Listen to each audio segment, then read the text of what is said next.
Tier 1 for Cone Racing League. It's the Bahrain Grand Prix today, and it's Steven commentating for you today.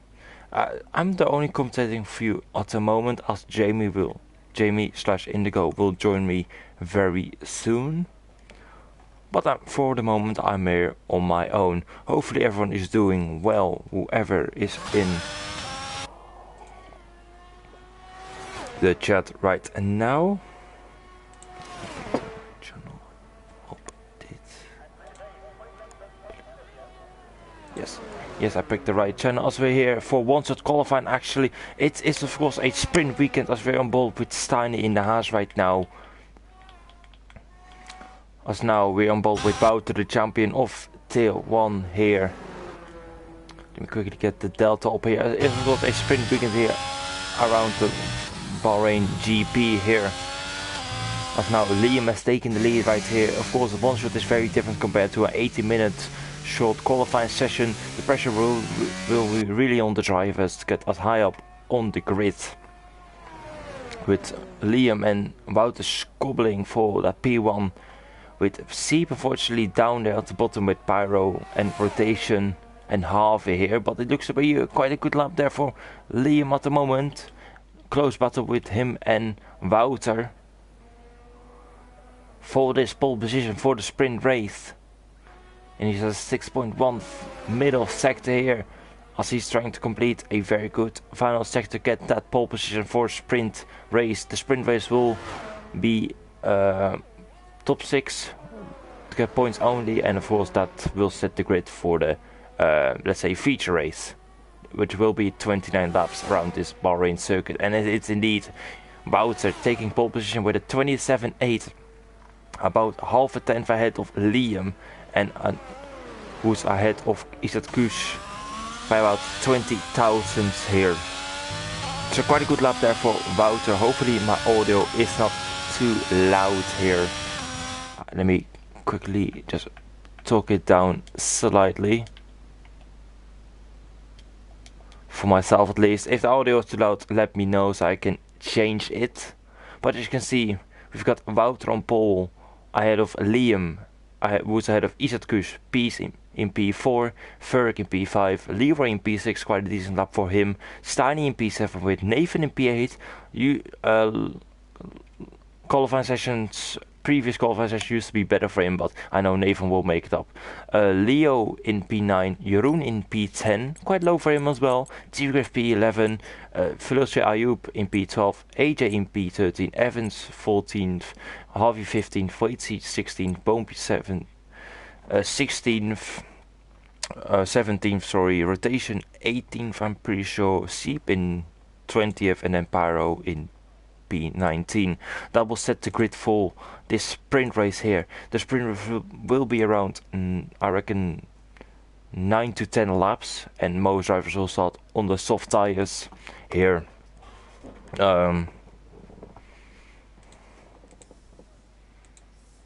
We'll start on the soft tires, and of course, since sprint race, no one is expected to make a pit stop here. And it should be a pretty exciting race. Of course, most overtaking opportunities will be down the main straight and after turn 1, 2 and 3, whereas another DRS zone for the drivers, where they can make a dive from down the inside of turn 4 here, which should be pretty exciting here with, of course, that DRS zone there. And the drivers should be ready for that one. Of course, you want to keep your front wing alive, otherwise of course you have to make a pit stop, which is something you don't want to do. But I'm looking forward to this race. We're just waiting for the drivers to ready up now as they prepare for the sprint race here.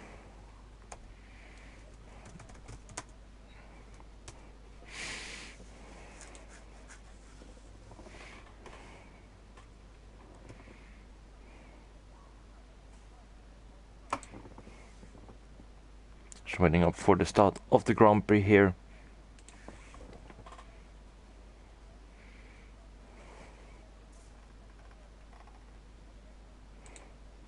With the cars lining up, could we see some guys potentially on the medium tires, as we see now? Apparently my Wi-Fi is not good enough to stream, which let me quickly change that. That should not be the case. My Wi-Fi should be normally good, but let me quickly get the tires up for everyone on stream.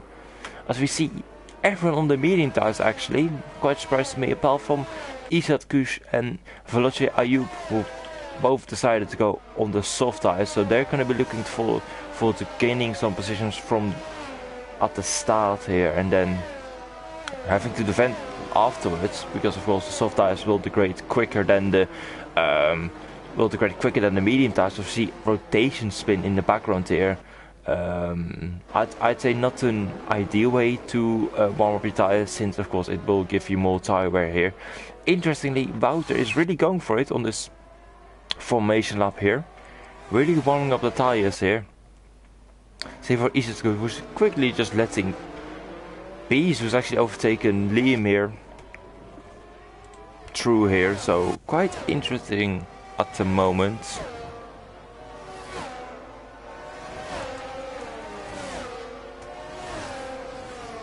Of course, the circuit here, the Bahrain circuit, is 5.4 kilometers here, which is about 3.4 miles here. The normal race is around 57 laps, which is quite long, of course, for a Grand Prix. The first race got held here in 2004, where Michael Schumacher won the first edition of the Bahrain Grand Prix, and of course the history here, it proved to be the hottest F1 race of all time in 2005, which I do not recommend driving in those hot conditions. Lars on the previous F1 season, as Piet has disqualified, would probably spark too fast, so he's gonna have cold tires here. The previous winner of the Bahrain Grand Prix is Charles Leclerc, after both Red Bulls had a DNF here, and Ferrari managed to take the 1-2. Probably one of the few 1 and 2s. I think the only 1 and 2 they took the entire season here.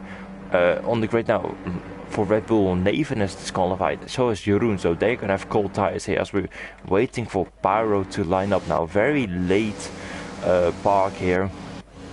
Also now gonna switch to the leaders, quickly take this grid. Wait, as now the lights are on. 3 lights, 4 lights, 5 lights, other cars are now revving up here. And it's lights out and away we go. Very good start there from Piet in P4. He's great launch. Better than Isat Kush on the soft tires here. He's going down the inside of Liam and Isat Kush here. And he's going up to P2. So very good start there from Isat Kush here. Or Piet here, I'm sorry, as both drivers, all drivers seems to be clean for the moment now, as they're heading out down to turn 4 here. With Jeroen and Nathan really squabbling and going side by side into turn 4 here, giving enough room to each other. But it looks to be a very clean start for the moment, as both drivers actually make contact with Jeroen now going around the outside of Nathan here. What a move there from Jeroen up to P7. Now behind both Mercedes have actually got a spin here. It's Waitsy in the Alpha Tauri here. Oh, very good move there from Jeroen, now behind Leroy here. Both Mercs in P5 and P6. Of course, the championship is already pretty much decided, but things can still change in the Construction Championship. Tiny has spun coming into turn 8 here.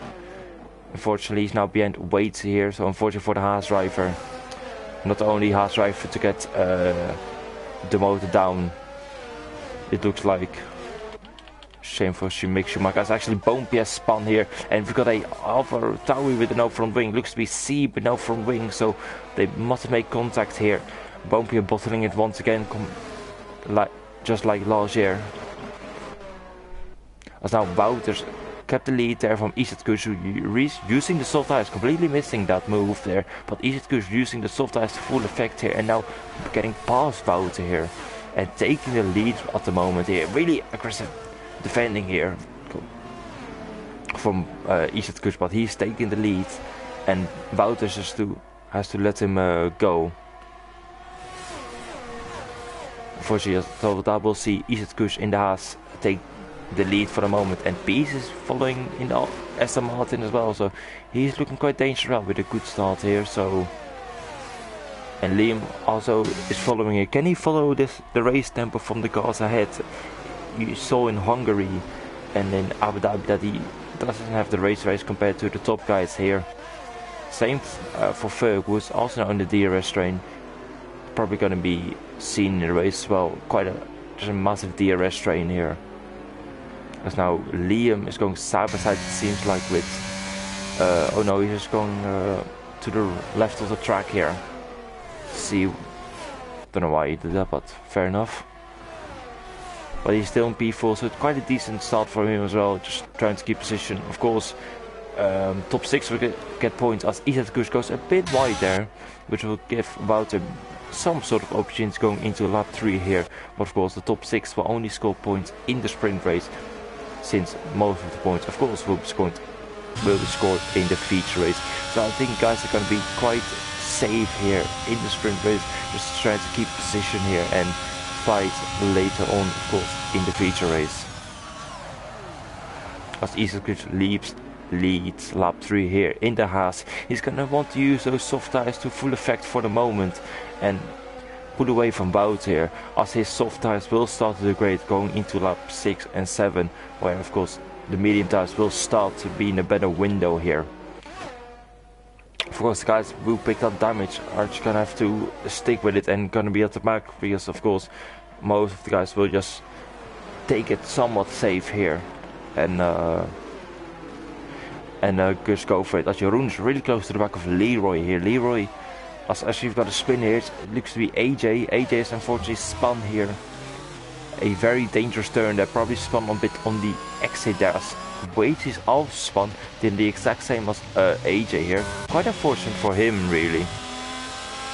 For both AlphaTauri's, we're now down in 18th and 20th here, so really unfortunate start there from both AlphaTauri's. And they're going to be looking forward to making up in the race, of course.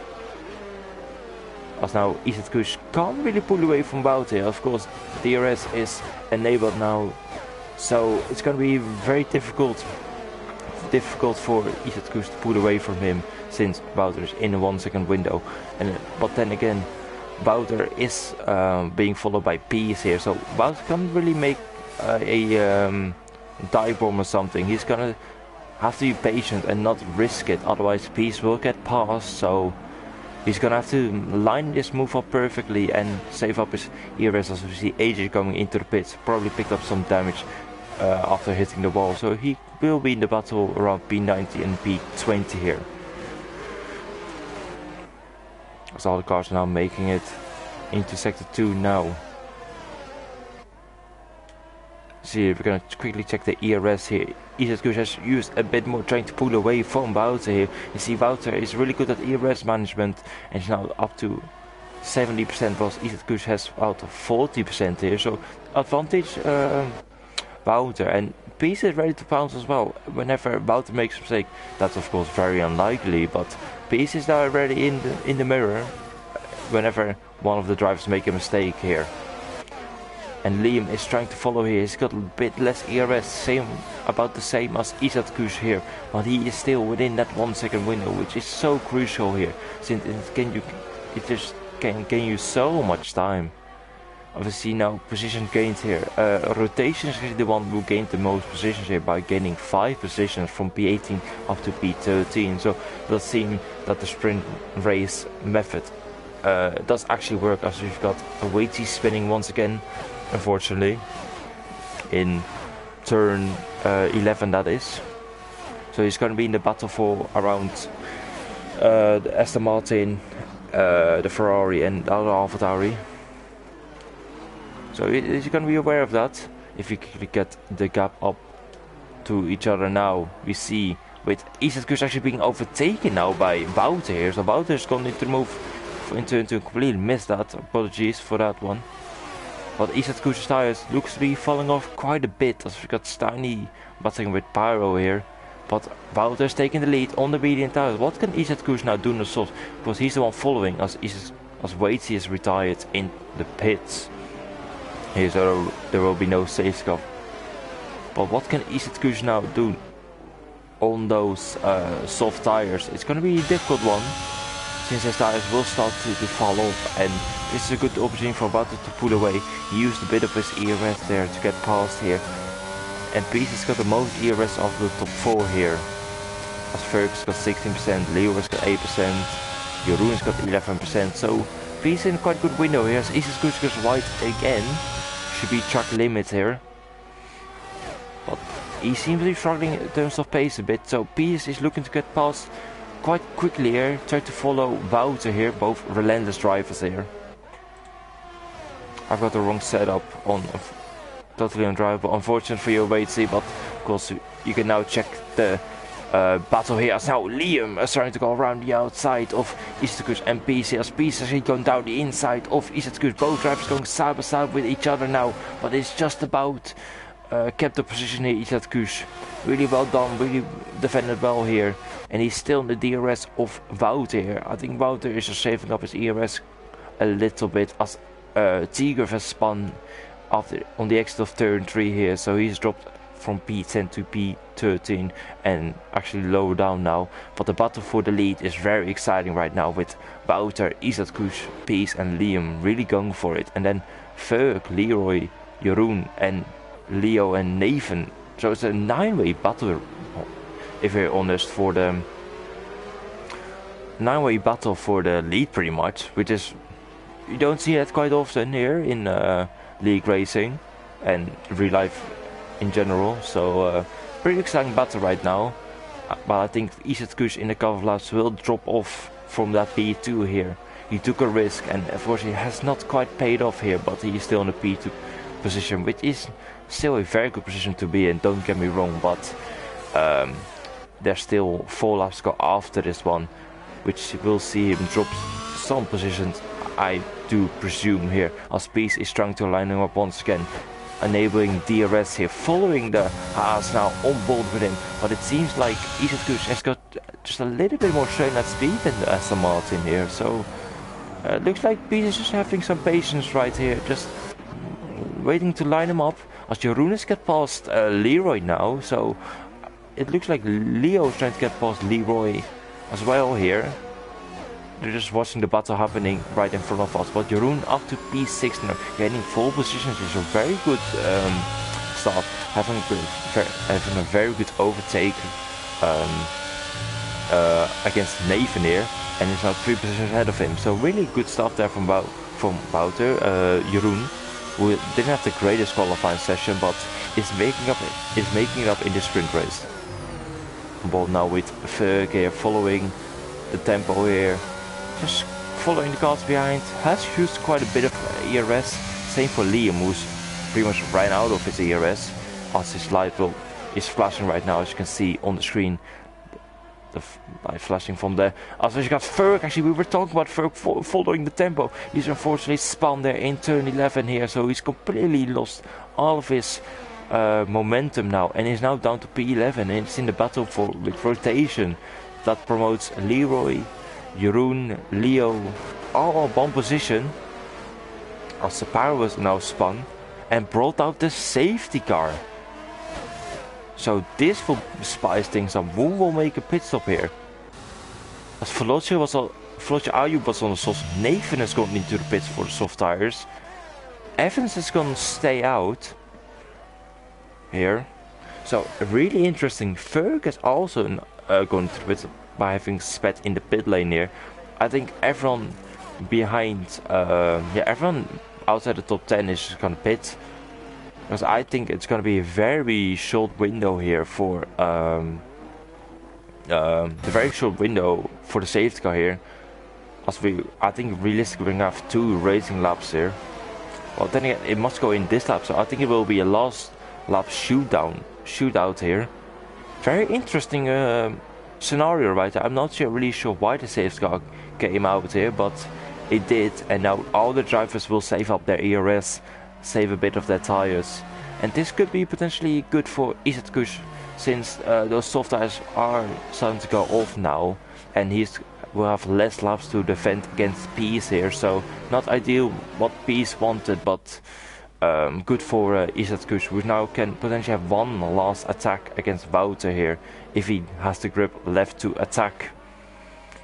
But exciting end to the race here, of course. Ferg has got a 5-second penalty that will most likely send it all the way to the back of the grid if no cars crash. But it should be a very exciting end to the Grand spree here. Seep's got to get a move on here if he wants to get behind the safety car. Actually, safety car's coming in right now. So, like we talked about earlier, the safety car might come in with 2 laps to go, and it did. So, Wouter will now control the field here. I don't think the cars behind will catch up. Pyro, Boompje, AJ just about will catch up here, but it will be a 2-lap shootout here. There were some cars who stayed out behind the safety car, of course, half of the grid, including T-Griff here, so he of course spun and now it's trying to keep position as Wouter's really waiting long. As he's gone right now, using a bit of that ERS piece, has a really good restart here, going alongside Izzat Kush. Is he going for down the inside now? He's breaking it late, but also it's Izzat Kush and Jeroen's also going for the move right now. Loads of battling happening right now here. Also, actually, there's contact between the Mercedes and the Williams, it seems. Evans all of a sudden is now in that battle, getting position from Tiger, who's really fallen down here. But loads of battling happening right now as Peace has made the move for P2 here, past Izzat Kush here. And now Leroy's really fallen down. He was around P7, P6, and is now down to P10. Loads of battling happening in midfield here, as now a Alfa Romeo and a McLaren have spun here, of Veloce Ayoub and rotation here. So they've really fallen off there. And this promotes Stani up to P8. He was really low down, as it's nearly going too wide here in turn 8, which is not a corner where you can normally overtake here, but in of course F1 game it does happen here, as both drivers Jeroen and Izzat Kush making contact with each other, and now Izzat Kush really lost ground here as his teammate is going past now, side by side in turn 12 here, and Stein's got the move done in P6. Really good move there, as Jeroen has done quite a ambitious move there, but he made it work. It's now up to P4 with Leo following right behind. But what can Peace do now? Both drivers really you can only move once, of course, but really sling along as we now start the final lap of the sprint race. What will Peace do? It's Wouter going down the inside, just defending the inside here, but he outbrakes himself here as Peace going around the outside here. And both drivers going side by side, but it looks like Peace is back off a bit as AJ has retired into the pits here. But Peace really trying to pass Wouter here, but just can't make it work with Seep posting the fast lap right now. Really exciting end to the sprint race here. As Jeroen has actually picked up a penalty now, which will bring him down around P10 here. So bad stuff for Jeroen here, who really is losing half his momentum he gained here. But exciting end to this sprint race here as Liam is gained back in the DRS winner now. But what can Peace do? Has he got one more opportunity? He's actually gone a bit wide here. No DRS for Peace, so I think that's about done for Peace, unfortunately. But what can Liam do? Liam's used all of his ERS as well. Everyone's used their last bit of ERS they saved up here. Barrel picking up a penalty here, but it looks like Wouter has got the sprint race in his pocket here. He's got yellow flags in sector 2. That's Pyro falling behind Seep now. But it will be Wouter heading into the final corner now, just ahead of Peace, who really tried to overtake him in the sprint race here. But it is going to be Wouter going towards the line now to take the sprint race here in Bahrain. Well done to him after very exciting. And it's Izzat Kush crashing in the final corner. Izzat Kush crashing in the final corner. Can't really see his car. He must have made contact with a driver behind, as Fergus served a 5-second penalty. But that's horrific stuff for Izzat Kush, who was on the start of lap 9 in P2 and is now starting in P18. Horrific stuff there for the Haas driver. But that's the risk people take to get us high up in the sprint race. And Wouter really took control after overtaking the Haas driver here. The driver of the day is Steiny, but of course the main event is still gonna happen here, as we are now preparing for the main event, which is the 29 laps here around Bahrain here. Hopefully you guys are ready for that one. See on the grid now, we got Wouter on pole for the main race, ahead of Peace, Liam, Steiny in P4, so really well done, because he was all the way down outside the top 10, so really well done for him. Leo in P5, we haven't really seen much of him, but Same for Nathan, but both are 5th and 6th, so well done to him. Leory was like P10 at some point, but managed to make it up to P7 again. Jeroen P8, Evans P9, Tigers P10, Harvey 11th, Veloce Ayub 12th, Boompje 13th, Rotation 14th, Ferg 15th, Siep 16th, Pyro 17th, Eastkus 19th, AJ 19th, and then we have, who was it? Can't remember. One driver left. One driver left lower down. Well, that was a very exciting sprint race here, and hopefully it will be just exciting race here. Also, we're gonna have a new lobby here for the feature race, so people will have fresh mediums here. EZQ saved a set of medium tires then for unfortunately nothing then. It's quite sad he picked the soft tires. His wrist didn't really work unfortunately, so we're gonna have a lobby restart here. That does mean everyone will have a set of soft tires extra, and instead of medium tires extra, so that will spice up the race a little bit again.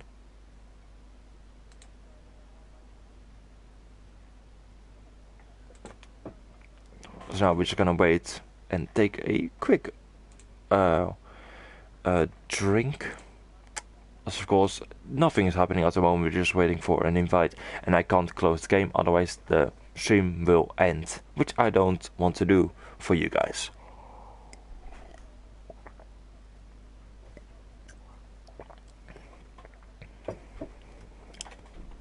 Not an ideal thing, but oh well, these things happen, so gives more time for my co-commentator to join.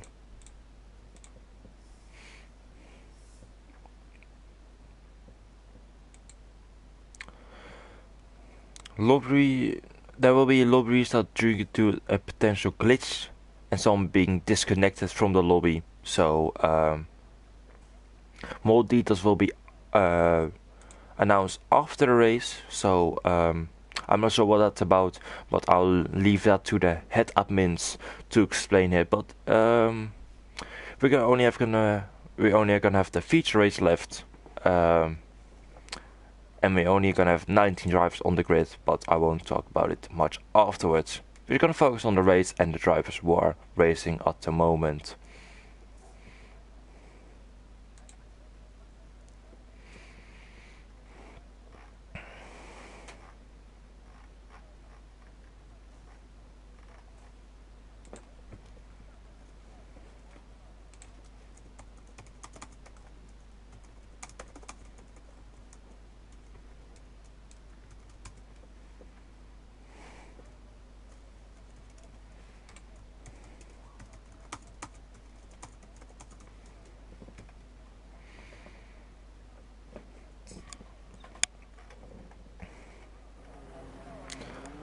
As now you can see the cars now lined up, but of course we're gonna leave this lobby since we're doing a restart here, so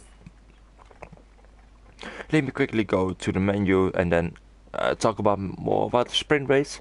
The sprint race of course was a very exciting race here with Wout taking the win, taking pole position for the start here, taking pole position here for the race.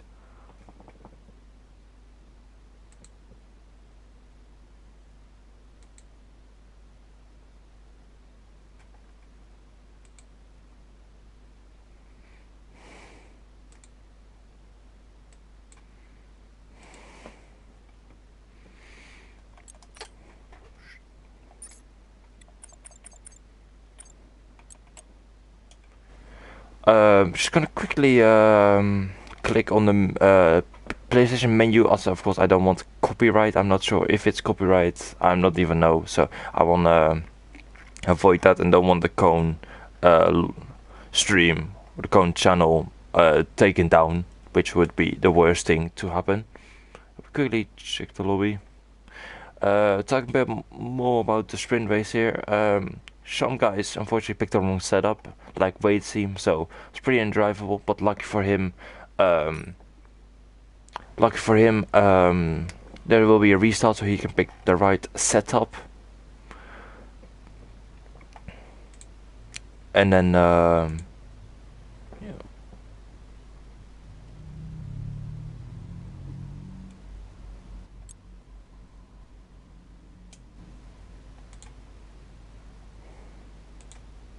As I can hear Bompje talk now, which is I'm not sure how that's possible.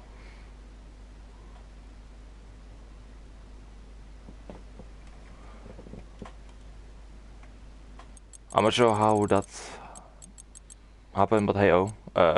Apology for the language, which is not what what we defended was. Of course, you have to talk nicely on chat.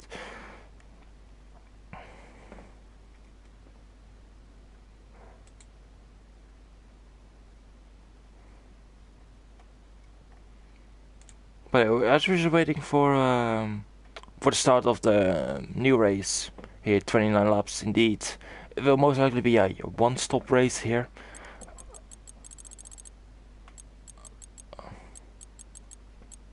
Most likely a one-stop race with a medium to hard strategy here, or hard to medium, since the soft tires will of course degrade very quickly, as we saw in the sprint race.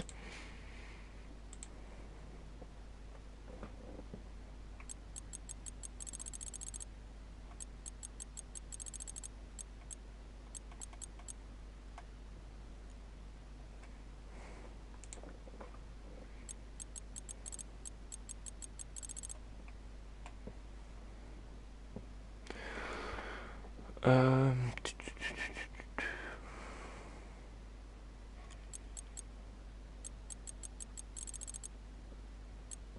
so you have 20 people in right now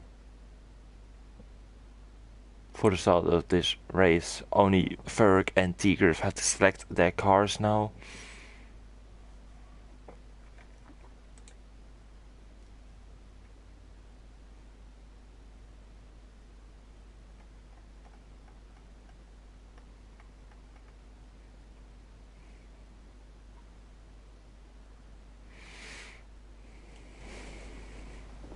I'm just gonna wait for the start of this Grand Prix.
Hello Jamie, welcome in, welcome in. Hello, Stefan. perfect timing here. As you can see now stream, we're joined by Jamie Indigo here. We had a quick lobby restart here, so you're perfectly on time for the main event, which is of course the 20 laps around Bahrain here.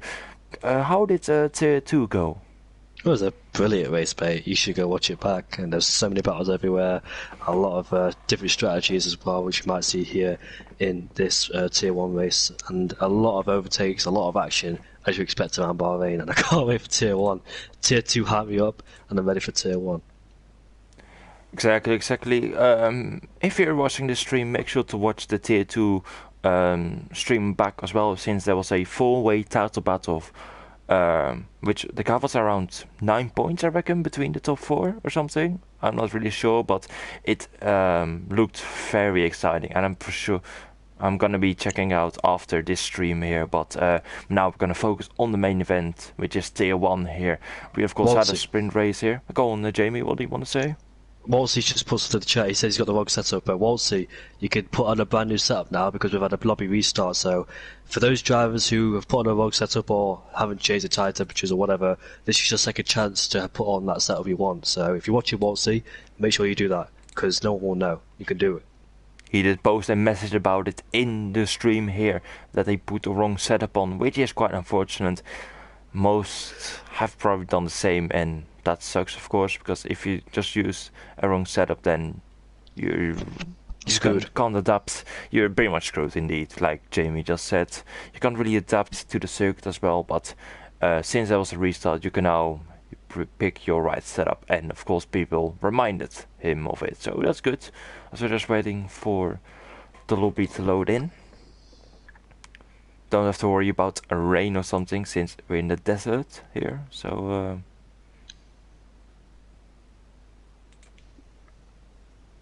but Jamie, what do you think? I'm not sure if you saw the starting grid yet, or let me guess, is Wouter on pole? Wouter's indeed on pole position here. Indeed, Wouter is on pole here, ahead of Peace, who made a very ambitious move here to try to pass Wouter here. He got very close, but just didn't quite have enough to get past him. But the pace looked very similar here. You had Ishatkush, who was started P3, going on the soft tire here, but couldn't quite get it work. He wanted to save an extra set of tires for an extra set of mediums for the race, but since we had a lobby restart, that effect or that advantage is now gone, which was quite unfortunate for him. He took the lead after lap 2, but couldn't quite hold on after his soft tires just fell off quite a bit. Tires? Yeah, his soft tires, he started on soft tires, and unfortunately he then crashed out, so he's starting in P18. After we had a late safety car on lap 7, and then it went further in on lap 8, which brought loads of chaos.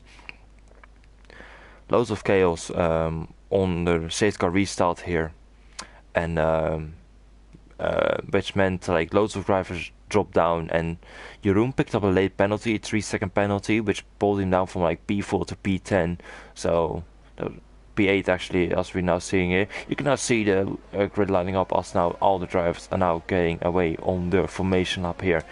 Let me quickly get the tires up here for whatever tires everyone is starting on. That's the wrong section. Tires.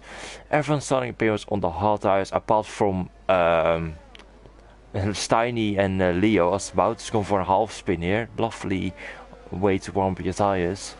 So on the mediums we have Steiny, Leo, Boompje, Ferg, Pyro and Waity. Did we see... Oh, we saw again another Alfa Romeo going off track here on the formation lap, as we see Jeroen making a half spin here. We had in the sprint race, we had a rotation making a spin there in turn 3, and then a bit further on in the feature race we had Jeroen making a spin. So it's something about the Alfa Romeo spinning on the formation lap around Bahrain.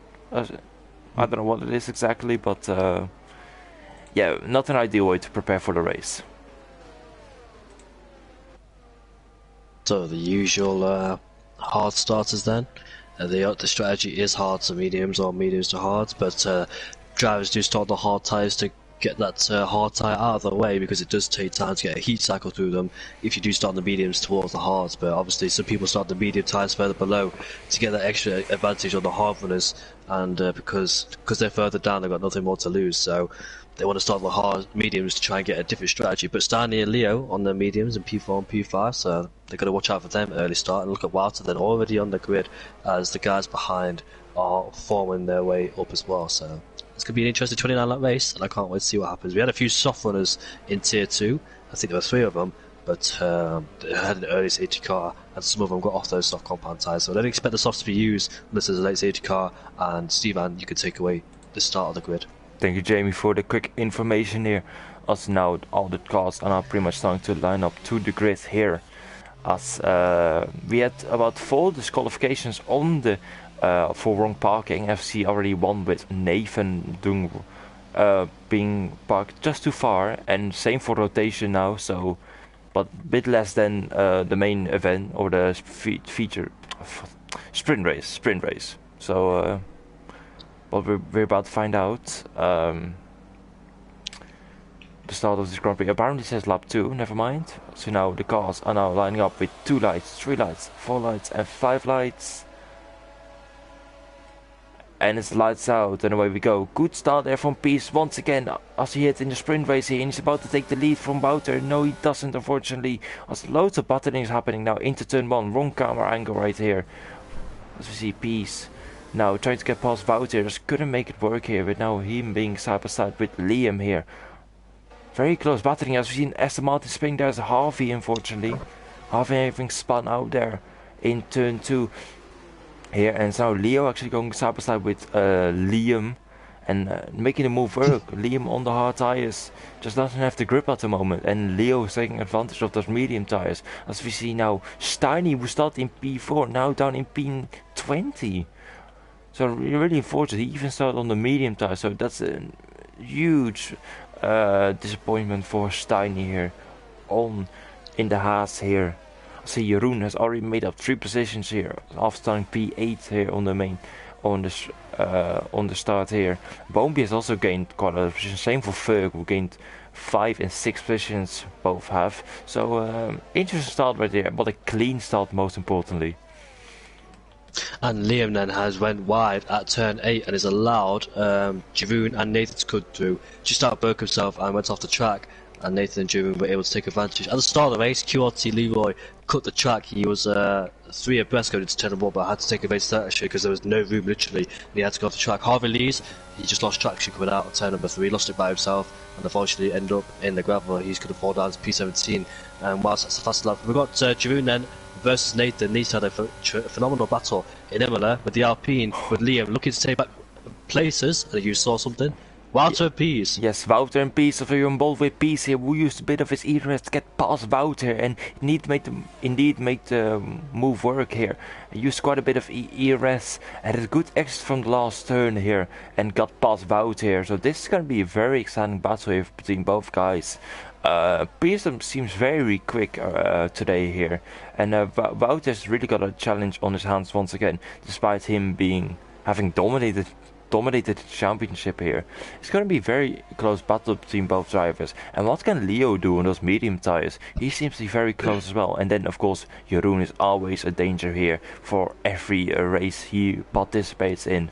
And then they have Nathan always in the top 5. As we see a McLaren running wide there, seems to be Veloce Ayubi, who's I think making his debut. I've never seen him race in CRL. I think he's making his debut here. Didn't mention that quite in the stream, but he ran by there in turn 10, unfortunately, but it's Peace so far in the lead, saving a bit of his ERS, and with another long train here for the lead of this race. But well done to Peace so far. And at the exit of turn number 10, Josh went wide and has allowed Nathan Ferg to come through. He was himself up to P7, was able to take advantage of the medium compound tyres with the better grip and the better exit as well. And I noticed Liam did the same mistake twice, but he stayed on track this time round, but still went wide at the exit of turn number 10, so he has to get that corner sorted because that's a crucial corner, because it's a long straight with DRS, and if you don't get that corner right, people will be all over the back of you. Talk about DRS, that'll be enabled this lap. referring back to your point, it's going to be very interesting what Leo can do. He has to overtake Walter and Pease to make his strategy work. Can't afford to stay behind him for too long on those medium couple of tyres, otherwise they'll start to fall away. You will see Leroy and Bompier fighting for P9 and P10, and Bompier with the outside line should have better grip, but Leroy's still there. He's got the inside line for this corner. If Bompier can stick around the outside, no, he can't. And Leroy, he moves himself up into P9. What a good move from the Mercedes driver to take advantage on the medium runner as well, so that's quite unusual for Bompier to be falling down against the hard runner there and Leroy, so took advantage of that one very quickly, and now he could set his sights on Joshua for P8. Indeed, very good move there from Leroy, who's now trying to stick within the DRS window of Evans here. The Williams driver doing very well again. We haven't seen him quite a lot in this stream so far, but he's constantly there in the top 10, and he gained one position, and Ferg has also done very well there from his 5-second penalty he had in the sprint race, slowing down in P15, but has made his way up to P7 already on lap 3 here, using those medium tires to full effect here. So both Mercs in the top 10 here, and he's following Liam now, who's on the hard tire here. Seems to be struggling a bit of pace since Nathan and Jeroen have got past him, and you were talking about him, Jamie, about him making some mistakes there and losing some time compared to the top guys here.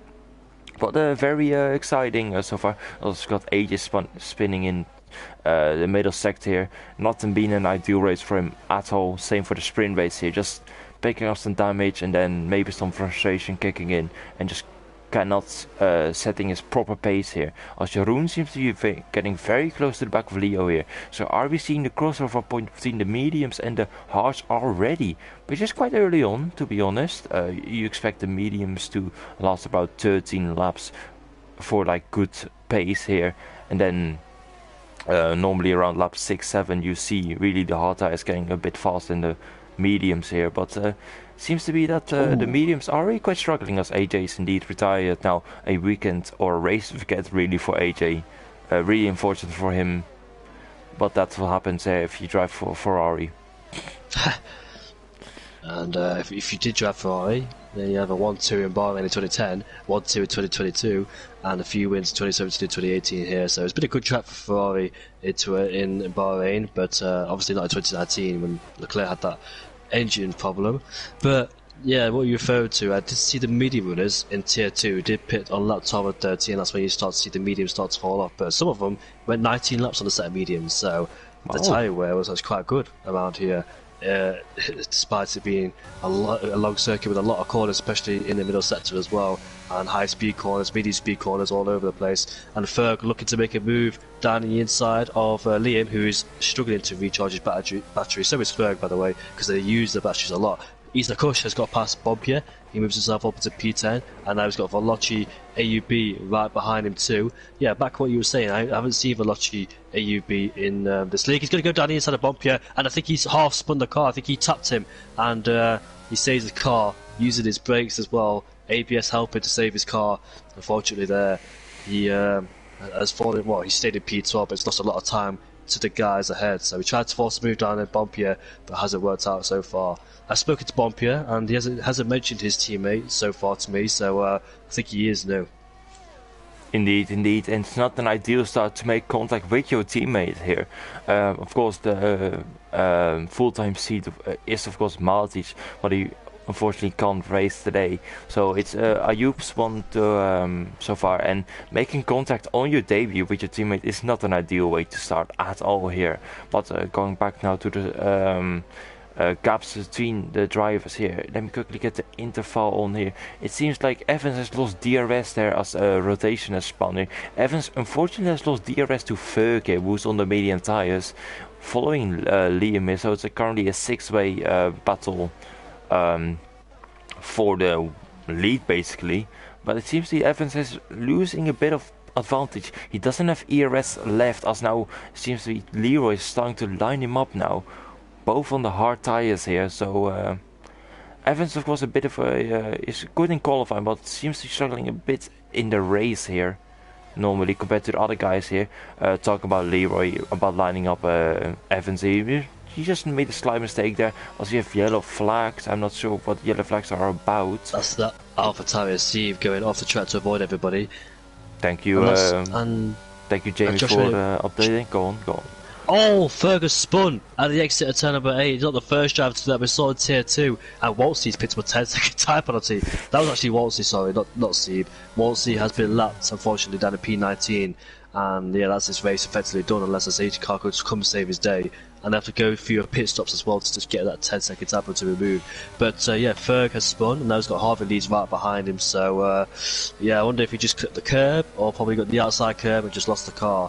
And a lot of drivers have done it in the past, whether the first or last, and like I mentioned, few people in Tier 2 doing the exact same thing as well, and love to fight his way back through there. You know, Ferg's a fighter, he can fight through there. He showed it in Imola as well.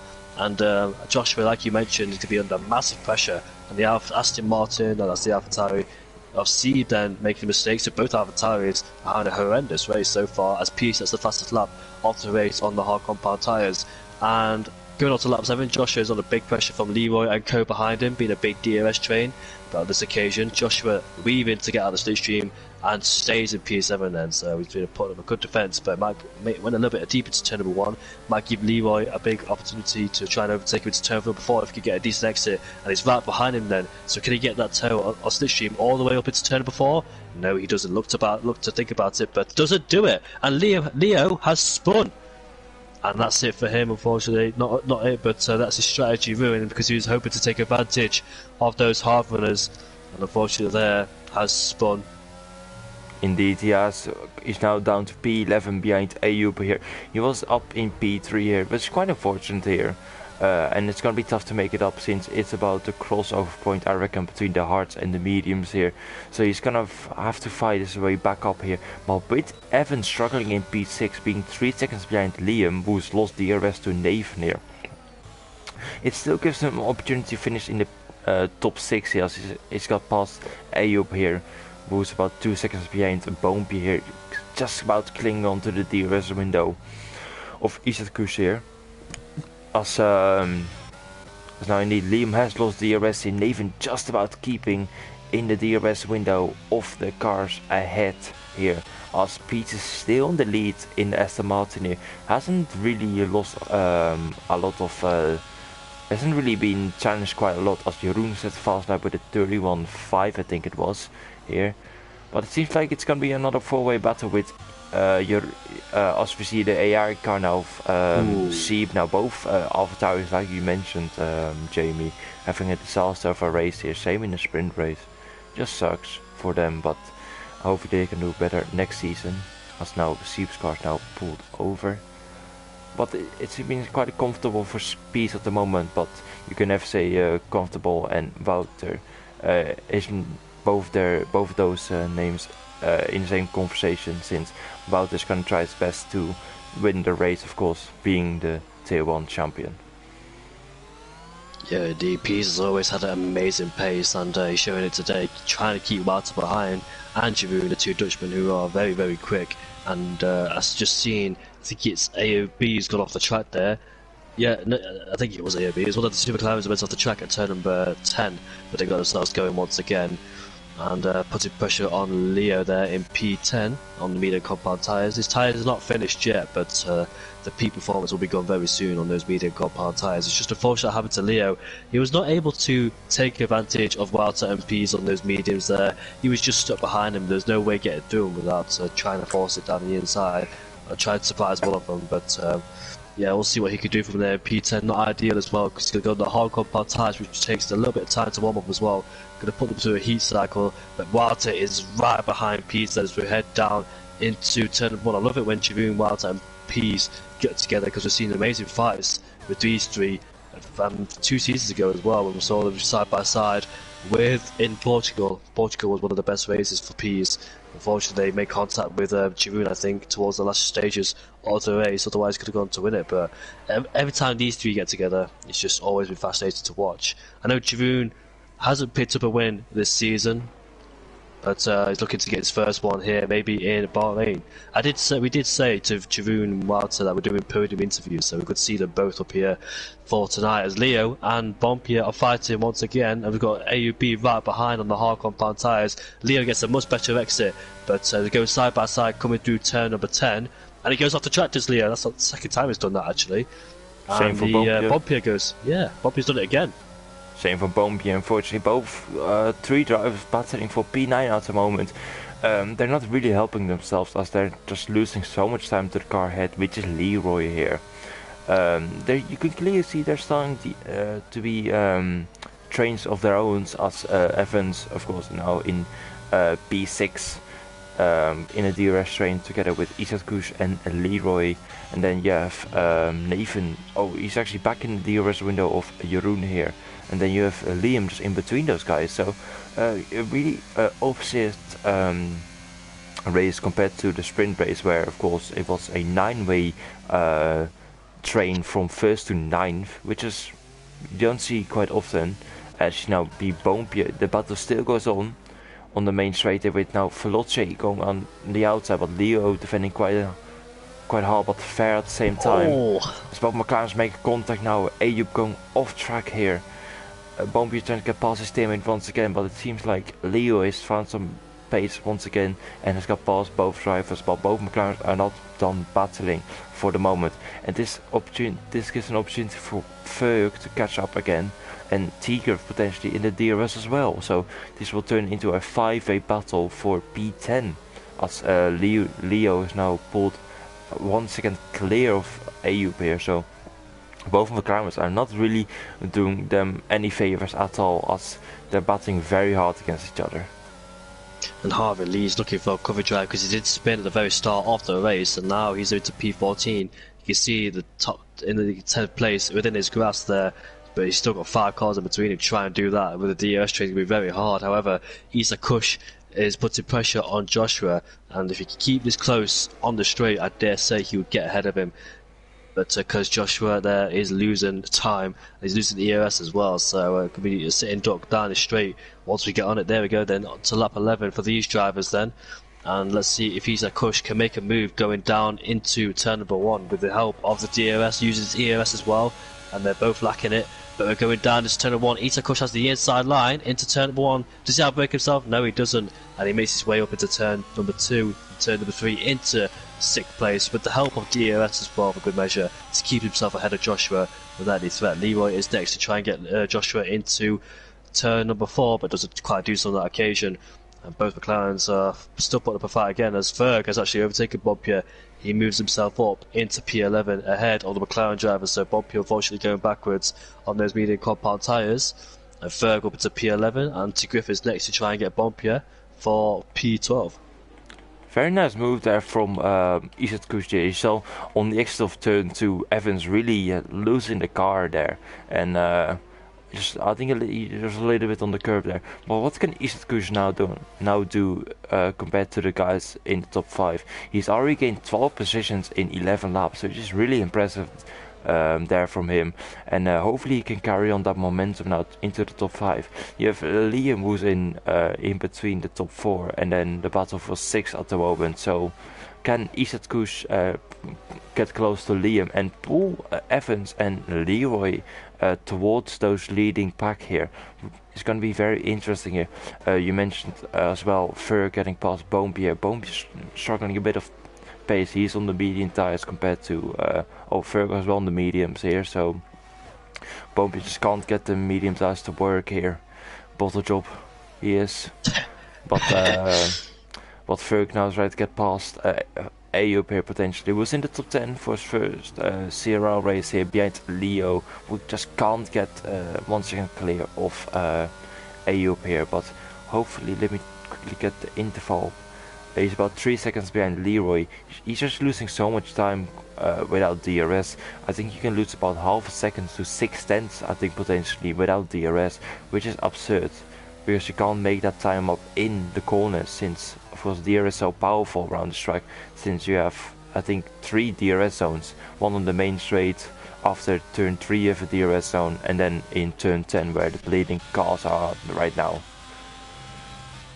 DRS train will just help you stay there, and there's a lot of chances of saving the ERS as well. If you use a lot of it early on, you could try and save some up while shooting that DRS train. And you can see there, Nathan being our last of the DRS train, he's trying to save some ERS up because Walter Jeroen has got more comparison to him. So P's out there being the DRS provider. Look at P's ERS, he's still got a relatively good amount. despite him being in front with nobody helping him, giving the slipstream, and Walter there staying within the DRS. But it will pounce soon. It's just a steady time. It's just a waiting game so far. In the first stint, it's always a waiting game on the first stint, but once we get to the second stint on the medium compound tyres, things should be looking interesting between the top four, and I can't wait for it as well. I'm all forward to see who would win in the last race of the season between Pease, Walter, Jeroen and Nathan. Nathan getting his first win in Australia. Pease hasn't won this Grand Prix yet, neither has Jeroen this season, but one of those two could do it. We'll have probably a 7th different winner of this season as well. Walter, however, has been looked in fine form all season. That's why he's the champion, two-time champion of CRL.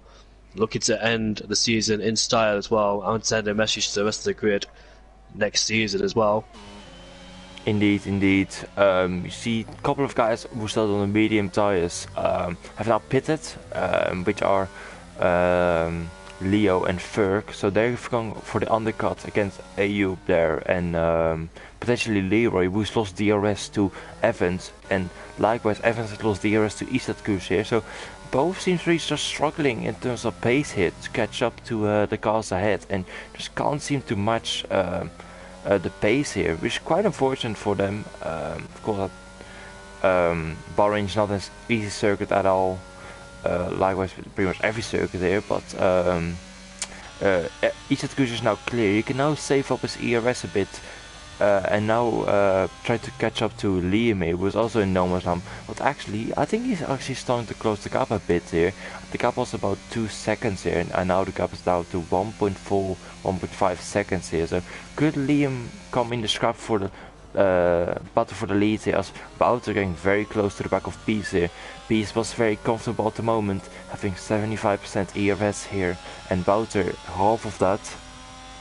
But since he's still on the DRS, it's gonna be a very close battle here for the lead throughout this race.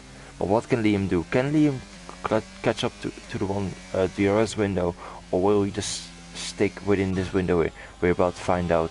As we see more cars splitting now, with Bompy making a pit stop, trying to react to Leo here, trying to stick within that DRS window here. The cars who start on the medium tires are gonna have a tough time warming up those hard tires. As you can see, Bompy really struggling coming off the pits, already dropping a second to Leo, and seeing Ferg get past him as well, and seeing Rotation making contact with him now, the Alfa Romeo driver. So Bompy's got to do a really good job while warming up his tires here, and then see where he rejoins compared to his teammate, who's still on the hard tires and is gonna pit later on for a set of mediums most likely.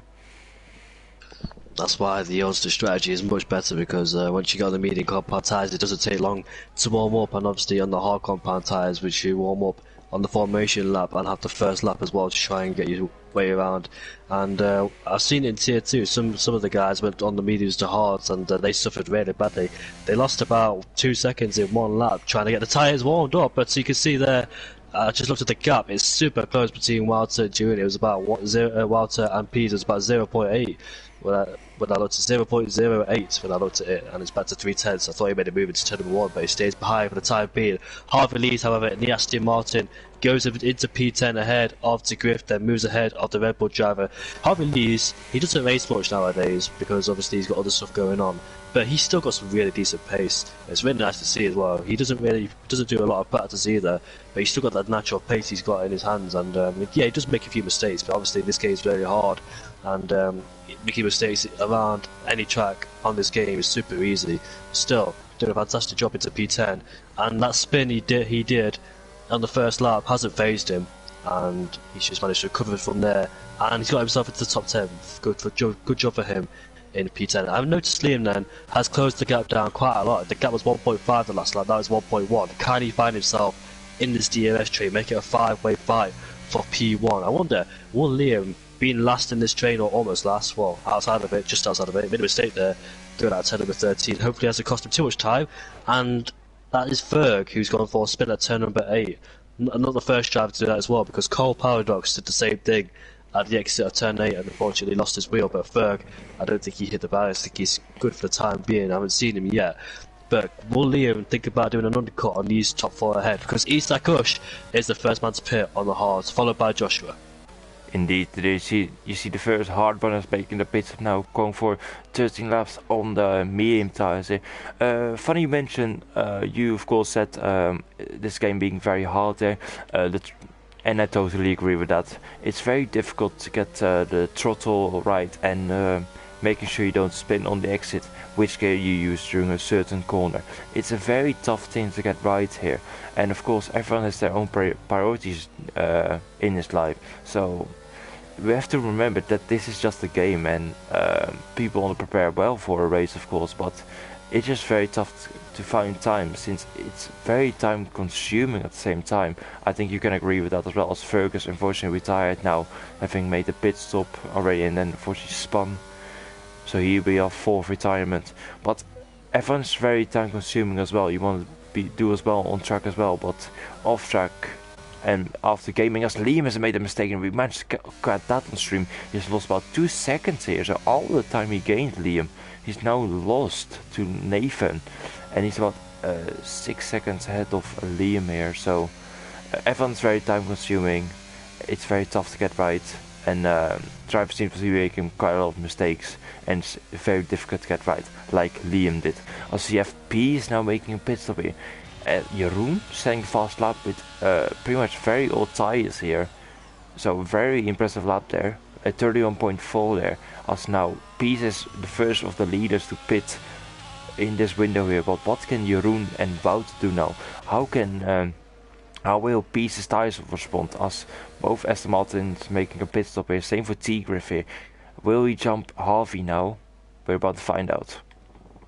And Pease rejoins in a lovely place with no traffic ahead of him and no threat from behind either, so he can push with those medium compound tyres to try and undercut those guys ahead. Nathan, Jeroen and Wilder, they'll be responding for this lap for sure, so it's all on this lap for Pease on his out lap to see how much he can push. Can he rejoin? And Veloci A has probably upset Pease if he does cause a safety car, and he has. That's ruined Pease's chances of trying to get wild to Nathan and Jeroen. He would not be liking that. If that's a virtual, he wants it to end as quickly as he can, but I think it's a full-blown safety car. It's a full safety car, Jamie. It's a full safety car. And that's probably ruined Pease's chances, as he has followed a Delta with the time loss that wild to Jeroen and Nathan will not lose, because time loss is much smaller if a safety car virtual comes out. Sorry to interrupt you, Jamie, at the moment. Unfortunately, Evans has picked up a drive-through penalty for speeding under the safety car. He's done it again. He's got 2 speeding penalties. I'm not sure. This is probably another Delta glitch here in the game. Of course, if the safety car comes out, or a virtual safety car, the timing glitch, there's a timing glitch where it goes 4 seconds under the Delta here, and Evans has been struck twice with that glitch now, unfortunately.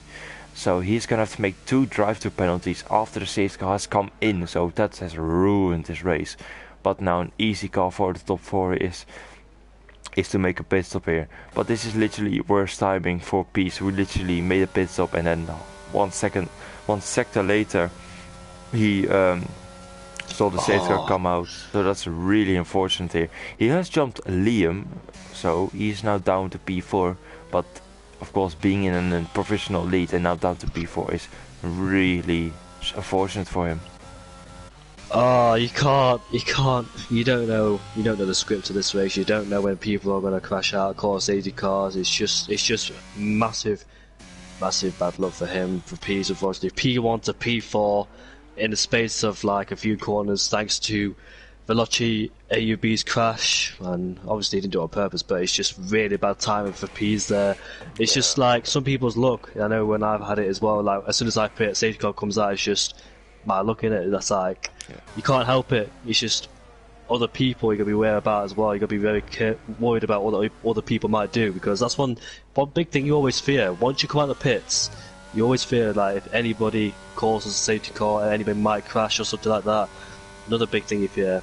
Once you've rejoined ahead of your rivals, and once they pitted and the safety car comes out, you don't have to worry, because obviously they pitted already. But if you pit first and you risk that safety car and risk those drivers getting ahead of you, which has happened to Pease unfortunately, but it's still about 8 laps left after the safety car to try and make something up. 8-9 laps left, so hopefully you can try and do it. I reckon so, yeah. Steiny is the pretty much the last one was really far back to get to gain. Paro, I'm not sure if it's in the race anymore since his car is ghosted, but we see some cars also pitting for the soft tires here. You see Bompia is going for a set of soft tires, Steiny's on a set of soft tires now, so those are going to be guys who have to gonna manage his tires really well at the end of the race here. And since we're now in Bahrain and talking about safety cars and incidents, I would like to mention last year we had a race in the IT League. Do you remember that, Jamie? Where you drove for LFR? I don't know. I don't know. Well, if there was a race and you drove in it and you sped in the pit lane, but the game didn't give you a penalty, and you reported yourself and gave yourself a 5-second penalty, something a lot. Yeah. And not something nice to mention, but very respectful. I felt like when I saw that message. So when I see Bahrain, I always think of that incident. Let's say that. My speeding penalty. Yeah, your speeding penalty and you being respectful. So big up you, Jamie. I could have like kept it under the rug, but you know. You're just such a nice guy. So just would like to mention that during the safety car period, how everyone in F1 community should just be nice to each other and just be fair for each other, and that was a very nice moment for everyone. Of course, it did change the outcome of the race a bit, so yeah, it's a nice moment to see in the league racing community here. But let's focus on the race now. Just will quickly mention that. As we see now, there's still 2 guys with penalties, and apart from that, everyone has kept clean so far. I'm certain there's many guys with warnings here, but it looks to be so far that the cars have kept it clean. So it's a good job from everyone here. Evans, of course, got unfortunate by 2 drive-to penalties here. Just unfortunate by the game, by a glitch or something. So Codemasters, EA, sort your stuff out, because we want a fair racing. As the safety car is not coming in so far, we would get a message normally. It might be very late because Steiny and Pyro is catching the back of the field. Pyro's left us yesterday, coming to this lap. There you go, perfect timing. It says it's coming in this lap, and now Wouter is really slowing up the field now for Jeroen and Nathan. We're gonna have another battle between Wouter and Jeroen. Look how slow the cars are going. It's ridiculously slow here between number 19 and 27, that is, on the Alfa Romeo. As now Wouter's taking his sweet time here for the start.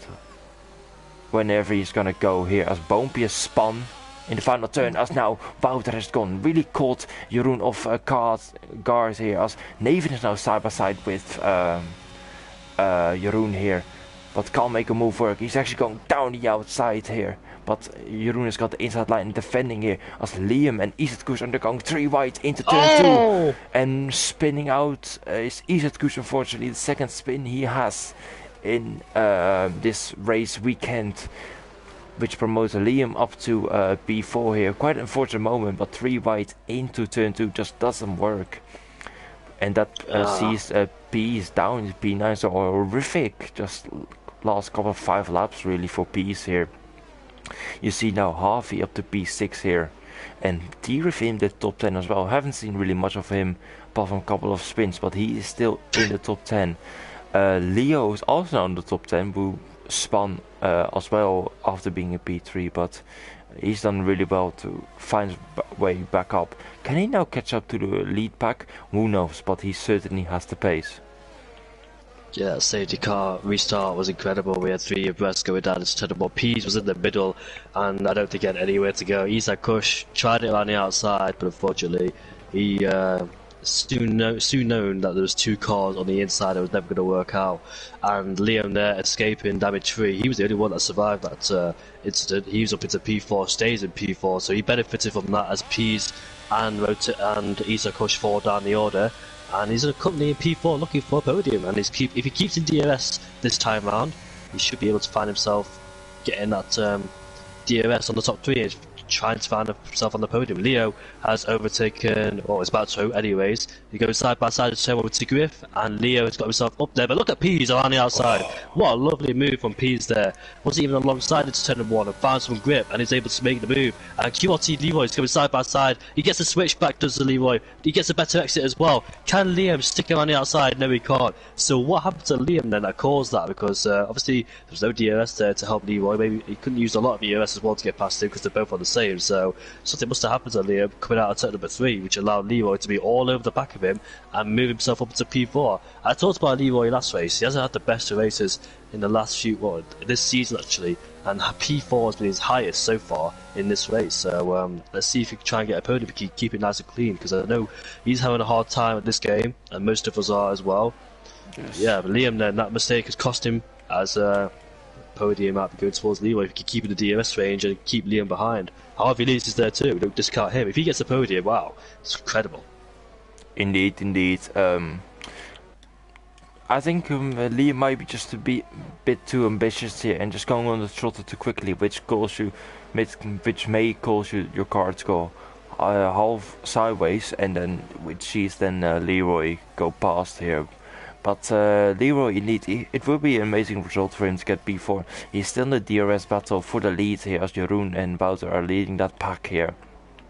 But if he can stick within the 1 second window, then he's ready to pounce. He's got no ERS anymore, as Bompy just said a fast lap by 30.8.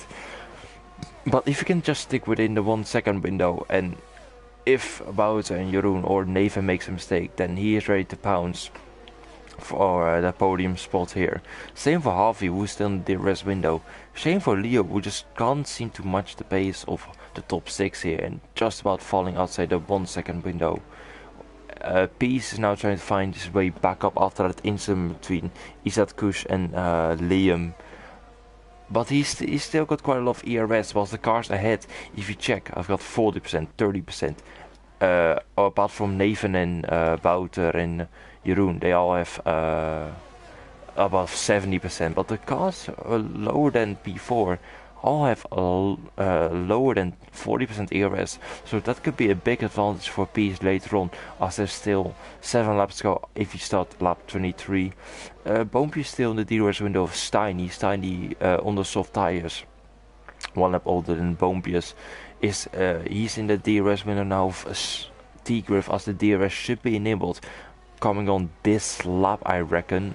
Or was it this lap? This lap has been enabled already, so Stanley will use the DRS of T-Griff, who doesn't have DRS to the car ahead. So what can Shiny do?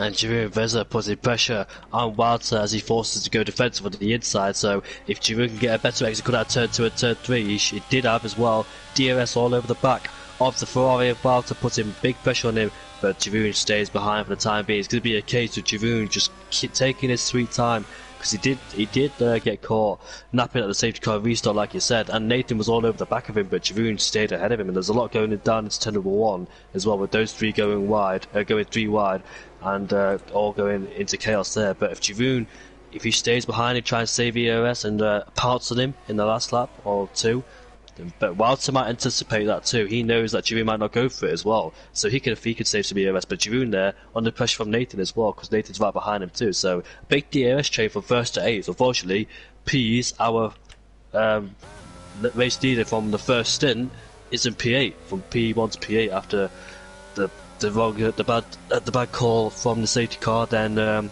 contact down at turn number 3. It's just gone all downhill from there, unfortunately. So Pease, if that never happened, could have been a really good fight. I just want to see if he could undercut those 3. Where would he rejoin?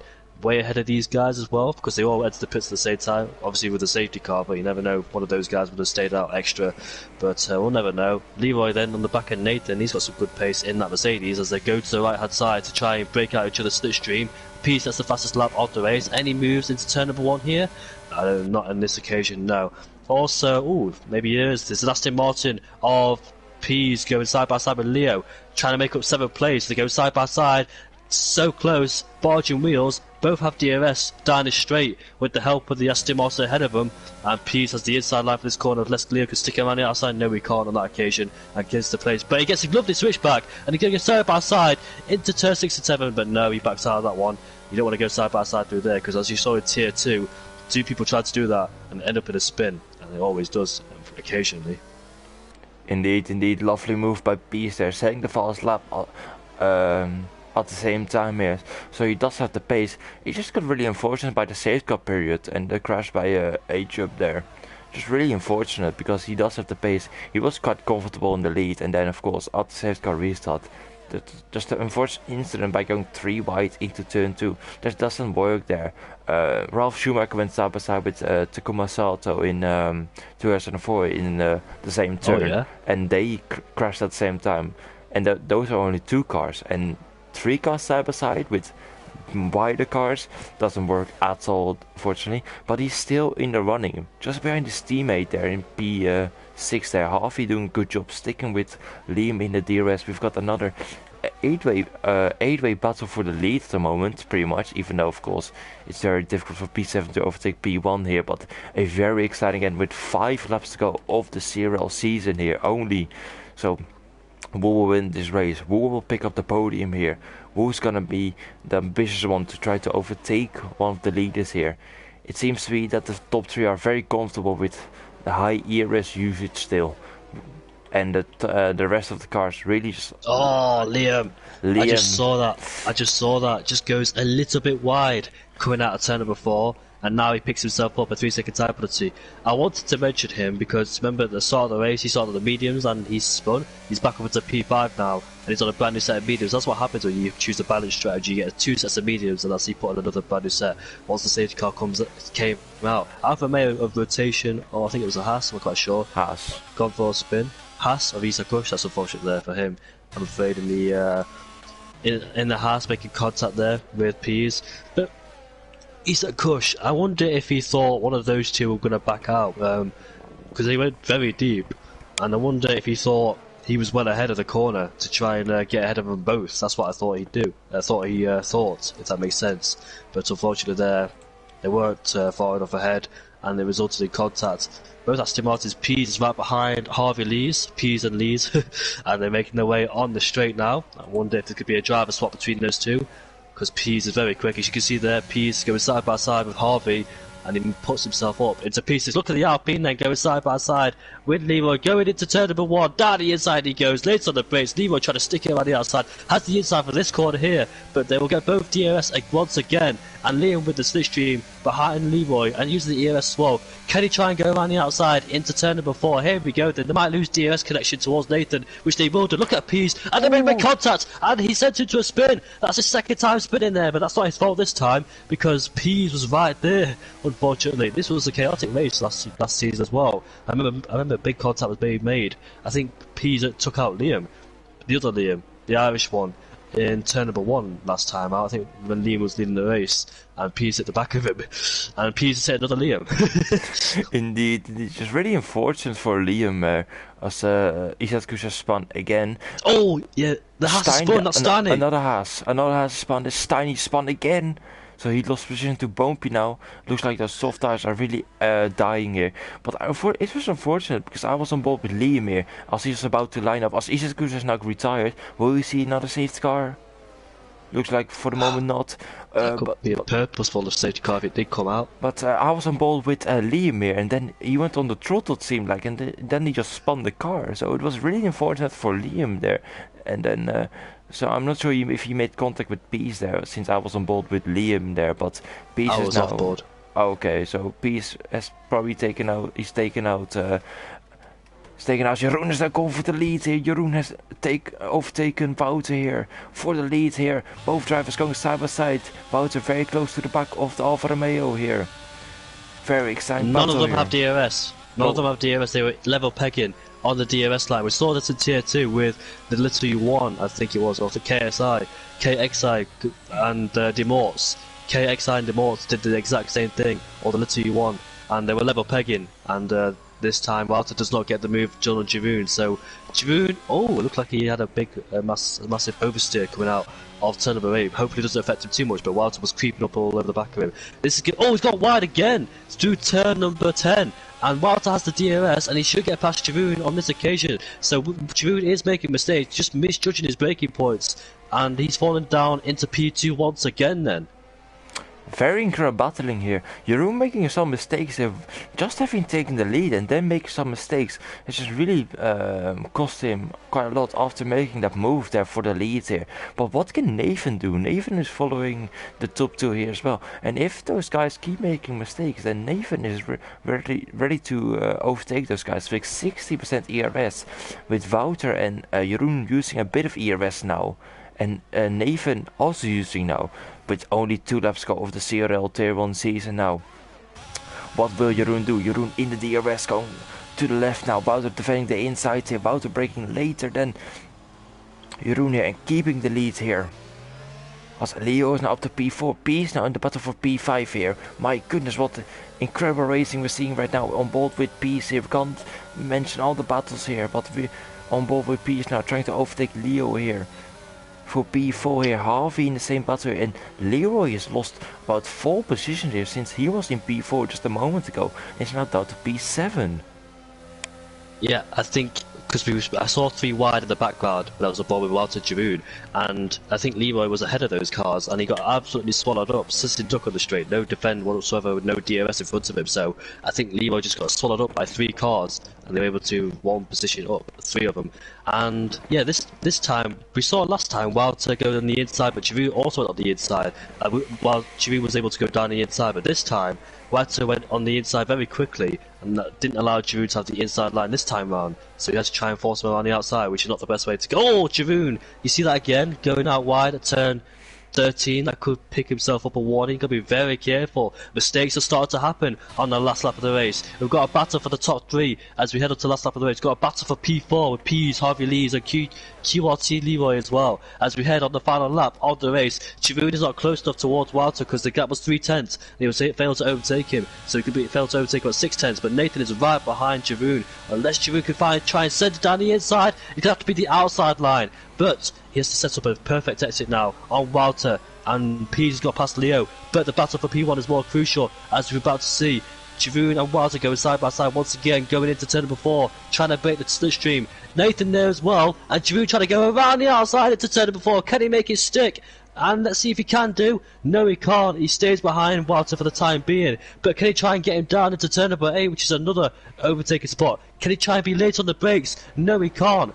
So he stays behind Walter once again, but where can he overtake him? Last part is at the exit of turn number 11. This is where he made a mistake last time round. He needs a decent exit out of here with the help of DRS as well to try and get past Walter, as he has the DRS now, using all the ERS he has at his disposal, which is barely any. Can he try and get him down into turn number 11? No, he can't. He's too far behind. So the last possible overtaking spot is down at turn number 15 there.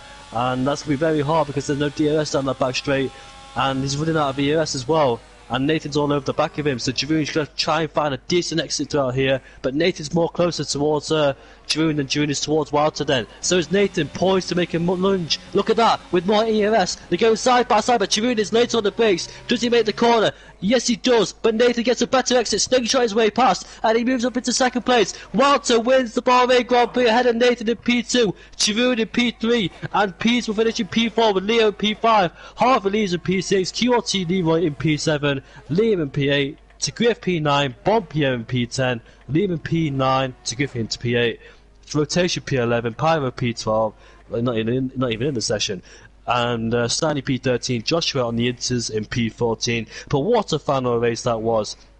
Nathan with more ERS advantage was able to outdrag him. Jeroen later on the brakes, he outbroke himself, stayed on the track though, but got on the curb, so he couldn't pick up the throttle as quickly as he would have wanted. Nathan was able to get through him and take second place. So what a last lap that was for CRL. Walter, however, wins the Bahrain Grand Prix. Fantastic defending and fantastic drive once again from the Dutchman. Indeed, indeed. Incredible driving as Steiny sets the fast lap there. But Nathan with a slightly bit of ERS he had left in the tank, used it on the second to last straight here, and managed to get Jeroen on the switchback here by just making sure Jeroen unbroke himself and then just doing the switchback here, and had a really good exit there. But those last 3 laps were really exciting between 3 high-class drivers here, giving respect for each other, pushing it to the limit here, and giving us a very exciting Grand Prix here. I think we're just gonna wait for the race to end as Evans is doing a celebratory lap on the intermediates here to end off CRL here, doing some donuts here for CRL. Lovely shot there for the Williams, doing some donuts here. Shout out to Harvey Lee as well in P6 after making a mistake on the first lap spinning at turn number 3.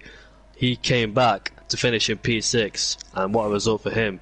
And hopefully we'll see Harvey Lee's race again full time, because he is a really quick and amazing driver. He had his first win at the British GP against Ferg, and I think Ferg went on to win the championship that season too.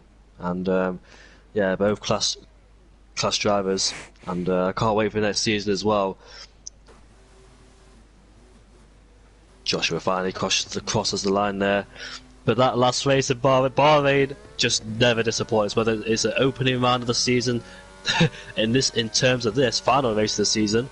But however, Bahrain just never disappoints, and it's just always a good track to race at. Even if it's in Bahrain, Middle East, it's still a good track to race at. Indeed. Also see now the podium celebration by Wouter. I'm not sure what his first win was, or how many wins he has this season, but there's certain too many here. Too many this season. But you see now picking up the trophy here for Ferrari here. It was indeed a very exciting Grand Prix, and we see just a battle between Jeroen and Wouter never fails to surprise us, and as it was very exciting since both drivers respect each other and just race on a very high level here. And Nathan as well. Nathan just in that battle as well, trying to be in the battle between them, and all of them giving them a room. I think we're gonna do podium interviews now, so feel free to interview the guys into this party.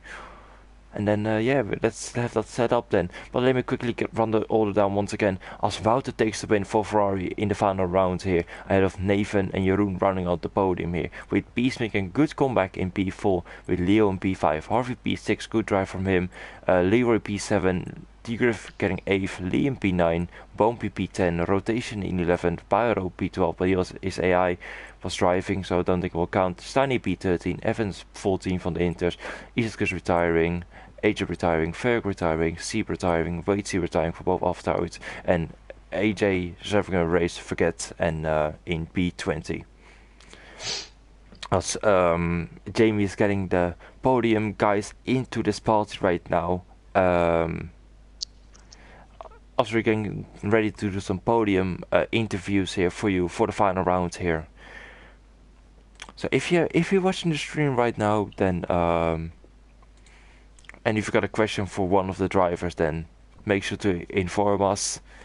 As we're just waiting for the guys to join in. I've got all of them in. Jeroen's in the Nathan's here, just waiting for Walter. Lovely. Yeah. Yeah, for those wondering, like, why we haven't been doing the podium interviews is because of work, basically. Had to go to bed early. Once the race ends, just go to bed early, so apologies about that. But yeah, for the final race of the season, just got to do it. And plus, I'm not at work tomorrow either, so... Indeed. As I'm the only one in the lobby right now, it doesn't really matter. Let me quickly get the cars up on the screen. Yeah, Walter's got an invite. We've got cool. Nathan and Jeroen here. We're just waiting for I can't the hear champion. him yet, unfortunately. Not speaking yet. Feel free to speak after an amazing race here we saw just now. Oh, this is the wrong one. Nathan and I don't know Jeroen, if Vote's joining, but... Let's see. Well, you guys are in at least, so that's what matters. Mm-hmm. Should we just start, and if Walter joins, he joins? Yeah, good. I'll start with you, Jeroen, because you finished third. Jeroen, I know you're driving no racing line this season, and in all fairness, you've done a really good job this season. I know you not had a win this season, and I won last race. Oh, I wasn't here last week. yeah, of course, I did it when you weren't there. I should have been paying more attention, but congrats on your win last race. But how difficult has it been adapting to different scenario this season with the turning racing line off and the game itself? Yeah, it hasn't been easy, to be fair. I think good example last race of last season was also Bahrain. I remember being like, that was my first no assist race. I was like P15 or something at the back. To fight for the win now is great improvement. Yeah, your improvements have been amazing so far. Because I know when you wrapped up the championship last season, you were talking about turning line off, and you actually did as well. I think you did it in Abu Dhabi too. If that's correct, last season. No, I don't think so. I think I wasn't I won Abu Dhabi because it was for the championship, I think. And then last race I was champion, so I didn't have to. So I did it on no line because I was already the champion. Walk us through the mistakes, because on the penultimate lap, I think you got past Walter. Then you made a mistake down at turn number 10, another one down at turn number 13. Was it just was it pressure, or were you just when you're behind another car, it's easier because no assist. You could tell when the car's going to brake. But once you're in front, did you not have like another reference? If that makes sense, is that correct? Yeah, that's pretty much it. Yeah, I overtook on left 27 because I knew I had the battery to defend. But then I made mistakes in turn 7, turn 8, turn 10, because you don't have car in front of you. That's like Wout's car was pretty much a reference for the last stint. So if you suddenly don't have that anymore, you just gotta adapt, and adapting made me some mistakes. So. I kind of thought so, because you made no mistakes behind Walter. Then once you got in front, you had to make your own reference, didn't you? Sorry? Because once you got past Walter, you had Walter as a reference because you know when he's going to brake and you can use him as a guide. But once he's out of the way, once you've overtaken him, you lose that reference and you're going to create a new one or think which is the best reference, if that makes sense. Of course, you when you do quali, there's no car in front of you, so of course you know where to brake. But it's just fine tuning, like high fuel, the tires, the tire wear, like everything will change, so your braking points change over the laps. Indeed, that last corner, I bet you were very disappointed that happened.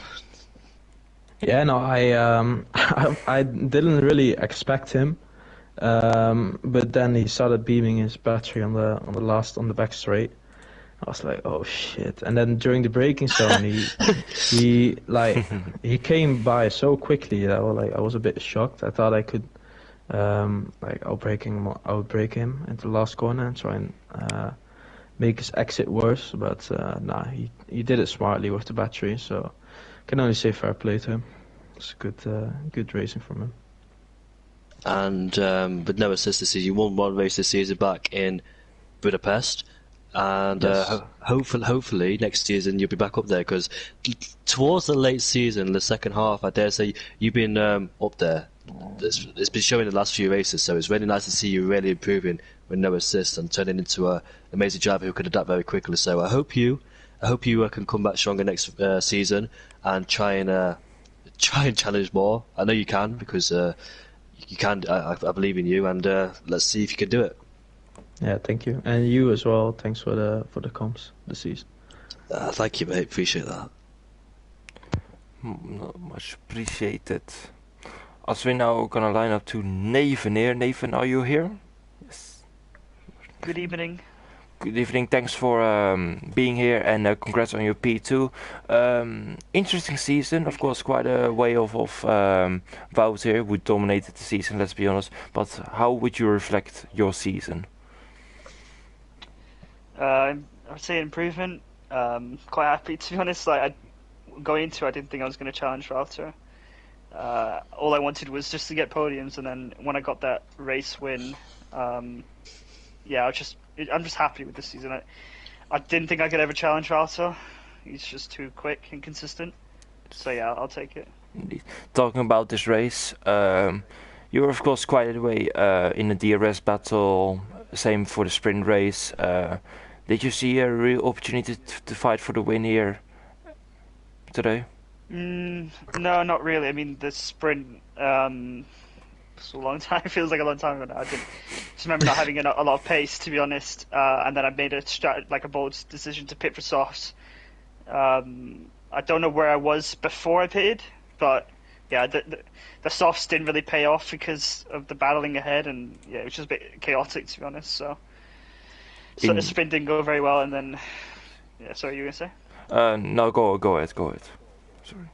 As I say, in the feature, the first stint I wasn't doing very well. I was struggling on the hards, but then on the mediums, I felt really comfortable, just focus and just not making any mistakes, which is important.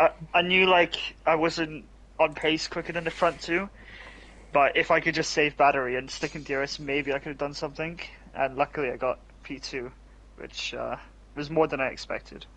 Indeed, a lovely switch back at the end there. You had a slightly bit of ERS left to use there, and forced Jeroen into a mistake there by doing the switchback, and you had a lovely exit there.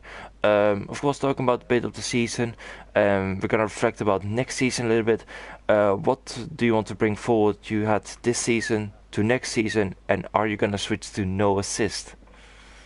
More wins next season, Nathan. Okay. What was that, Jamie? More wins next season, okay?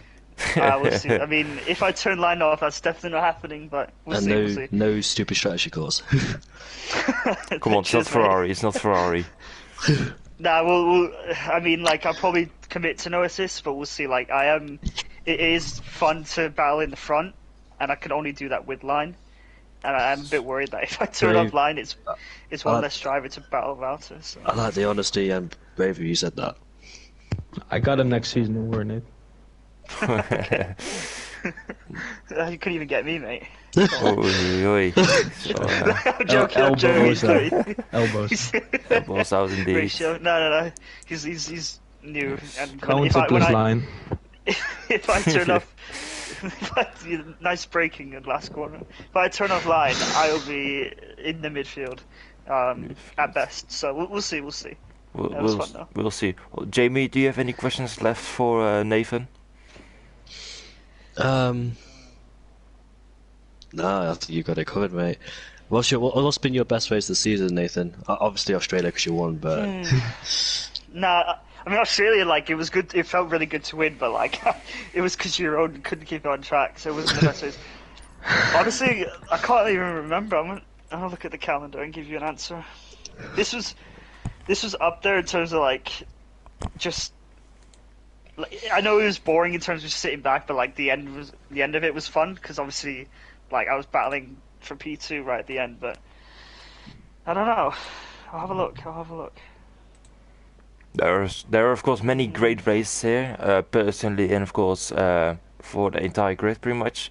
There was great racing. We saw that today as well with many awesome battles.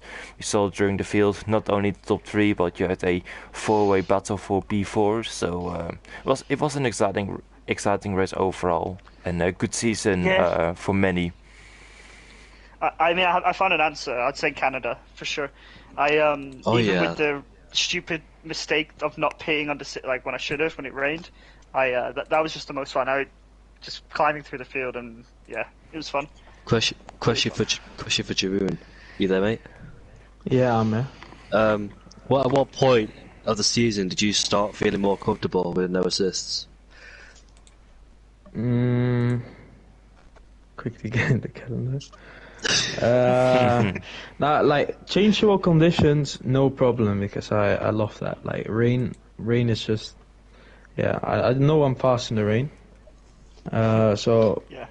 Like Monza was not a good example because Monza was in the rain. I got P2. I say Hungary. You were No, rapid around France. Hungary. France, I was fast. Australia, I was fast. Miami, I was fast. I think from like, Brazil was good as well. I think Brazil onwards, Brazil, Italy. Yeah, Brazil. I could have gotten P2, but I made a mistake in the last lap or something with Seep. But yeah, Spain and Britain was very bad for me. It's in P7 or something. Just couldn't do anything. So, I'd say around 3 or 4. Okay, mate, thank you. How difficult is Monaco no land? I have no idea. I've been avoiding it. I'm just Just like curious. Singapore. Like I can't do Singapore. No reason why I asked that. No reason. Don't worry. Ask the guys no, in IKR who've done the no line. No, I have it in Monaco. PCL in 2 weeks, or in Oh, one so you whole have week. good practice then. Yeah. But what still are you mate, doing currently? I'm probably just gonna go on holiday for a week or stay there. Huh? Are you still No, you streaming, should get the Steve? practice. Yeah, I am. Are you still streaming? I am. This is Yeah, this it's is fun. great content. This is great content. If people are still here, if they get an exclusive sneak peek into the calendar for next season. Oh, well, you only have 2 people No. watching. I so don't think go they for want it. to hear it, to be honest. If they hear Monaco. Go on, drop Monaco. I dare No, we'll see. We'll see. It's not been in the calendar for a long time, you. so. Ooh. I mean, We can keep it like that. Like we can if you drop Monaco, then I won't be turning up because it's gonna be a boy with me. at least drop Singapore, please. Drop I'd Singapore. rather have Monaco to Singapore because Monaco is more wheel P. Watch Router still win Monaco. Probably, yeah. Anyways, yeah, no. It's been a pleasure. Thank you both for Thank you. commentating whenever you were available.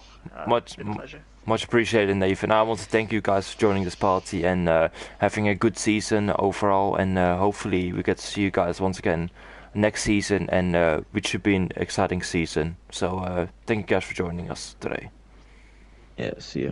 Take care, everybody. See ya. So If you want. that was season 7 of Cone Racing League Tier 1. Hopefully everyone has enjoyed. I'm not sure when season 8 is gonna start of CRL, but it should be a very exciting period. First of all, we've got the holidays coming up with Christmas and New Year's, so hopefully everyone's gonna enjoy that, and hopefully there will be some news soon about Cone Racing League season 8. But for now, we were commentators, Steban and Jamie. Hopefully you guys enjoyed, and we'll see you guys for season 8. See you all. See you.